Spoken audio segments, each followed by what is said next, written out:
السلام علیکم ورحمۃ اللہ۔ سیرت النبی قسط نمبر 99۔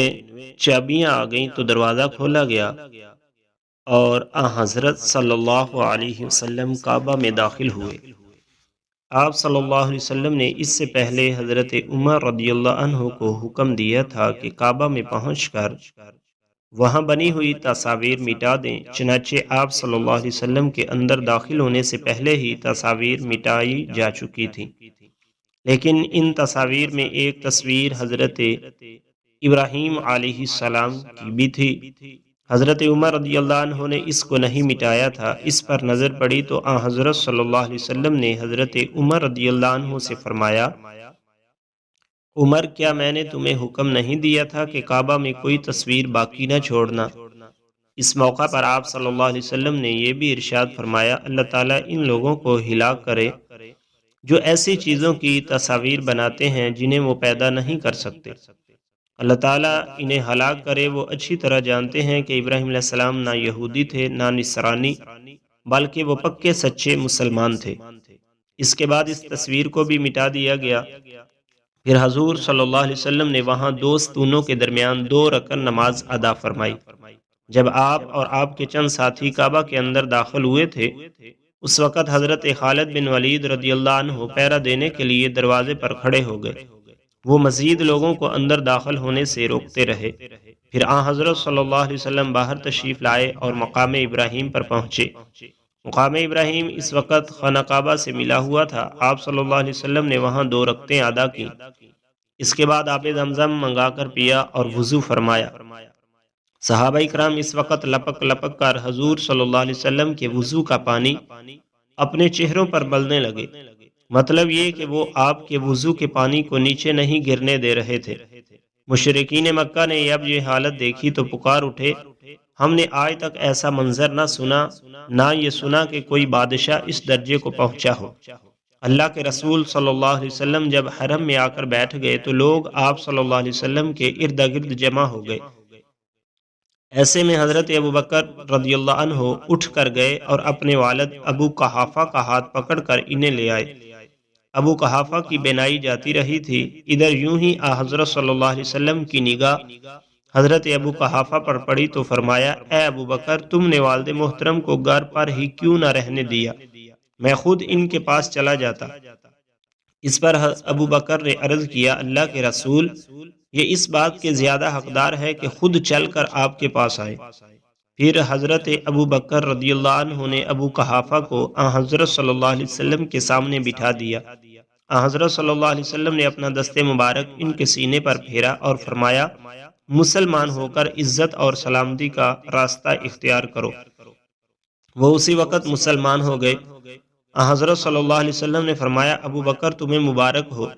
حضرت ابو بکر رضی اللہ عنہ بولے، قسم ہے اس ذات کی جس نے آپ کو حق اور صداقت کے ساتھ ظاہر فرمایا، میرے والد ابو قحافہ کے اسلام کے مقابلے میں آپ کے چچا ابو طالب ایمان لے آتے تو یہ میرے لیے زیادہ خوشی کی بات ہوتی۔ اس وقت حضرت ابو قحافہ رضی اللہ عنہ کے بال بڑھاپے کی وجہ سے بالکل سفید ہو چکے تھے۔ حضور صلی اللہ علیہ وسلم نے ان سے فرمایا، ان بالوں کو مہندی سے رنگ لو، لیکن سیاہ خاکزاب نہ لگانا۔ مورخین نے لکھا ہے کہ سب سے پہلے حضرت ابراہیم علیہ السلام کو اپنے بالوں کی سفیدی کا احساس ہوا تھا۔ جب زیادہ عمر ہونے پر بال سفید ہونے لگے تو انہوں نے اللہ تعالیٰ سے عرض کیا کہ اے باری تعالیٰ، یہ کیسی بدصورتی ہے جس سے میرا روپ بدنما ہو گیا ہے۔ اس پر اللہ تعالیٰ نے ارشاد فرمایا، یہ چہرے کا وقار ہے، اسلام کا نور ہے، میری عزت کی قسم، میرے جلال کی قسم، جس نے یہ گواہی دی کہ میرے سوا کوئی معبود نہیں اور یہ کہ میری خدائی میں کوئی شریک نہیں، اور اس کے بال بڑھاپے کی وجہ سے سفید ہو گئے تو قیامت کے دن مجھے اس بات سے حیا آئے گی کہ اس کے لیے میزان عدل قائم کروں یا اس کا نامہ اعمال سامنے لاؤں یا اسے عذاب دوں۔ اس پر حضرت ابراہیم علیہ السلام نے دعا کی، اے پروردگار، پھر تو اس سفیدی کو میرے لیے اور زیادہ کر دے۔ چنانچہ اس کے بعد ان کا سر برف کی طرح سفید ہو گیا۔ اس سے معلوم ہوا کہ بڑھاپے کی سفیدی اور خود بڑھاپا اللہ تعالیٰ کی بہت بڑی نعمت ہے، اور مومن کے لیے عمر کی یہ منزل بھی شکر کا مقام ہے۔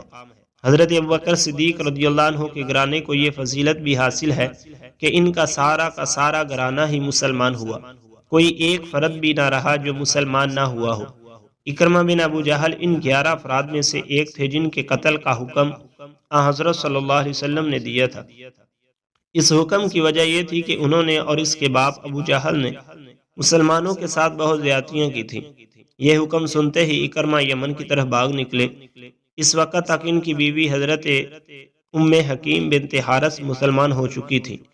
انہوں نے حضور اکرم صلی اللہ علیہ وسلم سے حضرت اکرمہ رضی اللہ عنہ کے لیے امان طلب کر لی اور ان کے تعاقب میں گئیں۔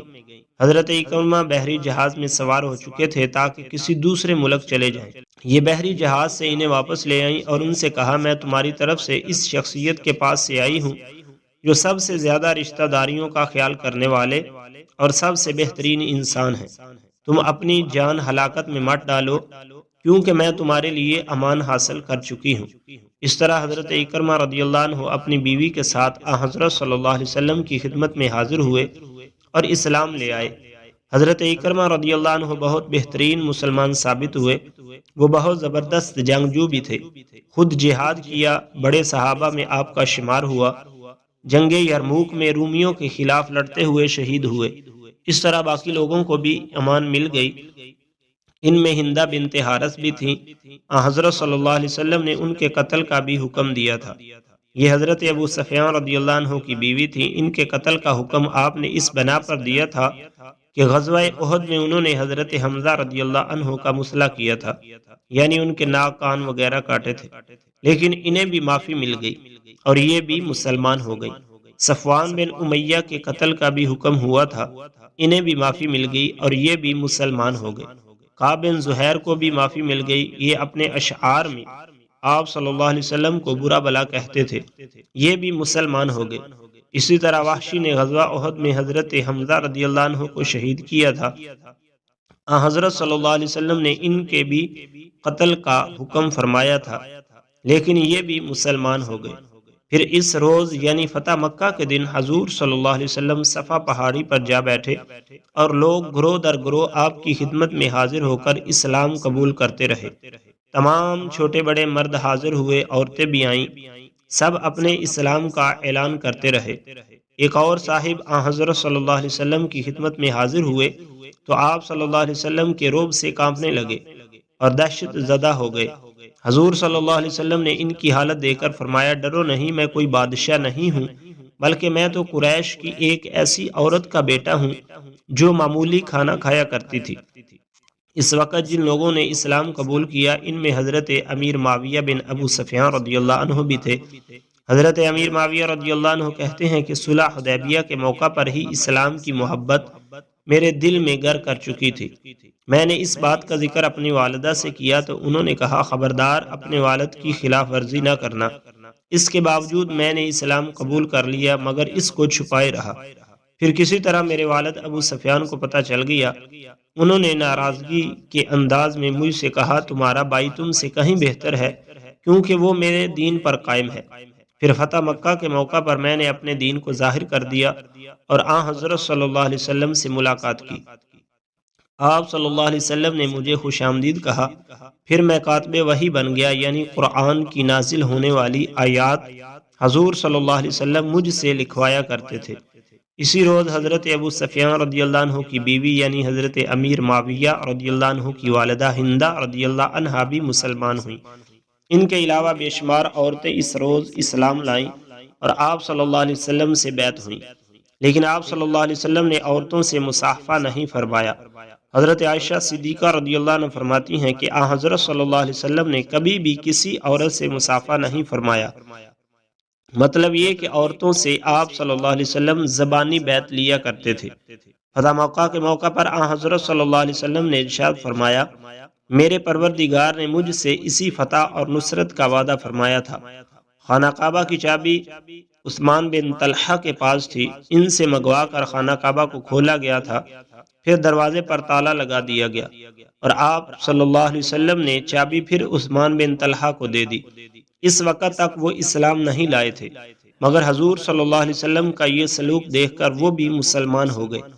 حضرت صلی اللہ علیہ وسلم نے فرمایا اے بنی طلحہ، یہ چابی ہمیشہ کے لیے تمہارے خاندان کو دی گئی اور نسل در نسل یہ تمہارے ہی خاندان میں رہے گی۔ اس موقع پر یہ بات بھی یاد رکھنے کے قابل ہے کہ ہجرت سے پہلے ایک روز اللہ کے رسول صلی اللہ علیہ وسلم اپنے چند صحابہ کے ساتھ کعبہ میں داخل ہونا چاہتے تھے، لیکن عثمان بن طلحہ بہت بگڑے تھے اور چابی دینے سے صاف انکار کر دیا تھا۔ حضور صلی اللہ علیہ وسلم کو برا بلا بھی کہا تھا۔ اس وقت حضرت صلی اللہ علیہ وسلم نے فرمایا تھا عثمان، ان قریب ایک دن تم دیکھو گے کہ یہ کنجی میرے ہاتھ میں ہوگی اور میں جسے چاہوں گا یہ چابی اسے دوں گا۔ اس پر عثمان بن طلحہ نے کہا تھا کیا اس دن قریش ہلاک و برباد ہو چکے ہوں گے؟ حضور صلی اللہ علیہ وسلم نے جواب میں ارشاد فرمایا تھا نہیں، بلکہ اس دن آباد اور سر بلند ہو جائیں گے۔ حضرت عثمان بن طلحہ کو یہ تمام باتیں یاد آ گئیں جب آپ صلی اللہ علیہ وسلم نے وہ چابی ان کے حوالے کی۔ آپ صلی اللہ علیہ وسلم نے ارشاد فرمایا عثمان، میں نے تم سے کہا تھا نا کہ ایک دن تم دیکھو گے یہ چابی میرے ہاتھ میں ہوگی اور میں جسے چاہوں گا یہ چابی اسے دوں گا۔ یہ سن کر حضرت عثمان بن طلحہ رضی اللہ عنہ نے کہا میں گواہی دیتا ہوں کہ آپ اللہ کے رسول ہیں۔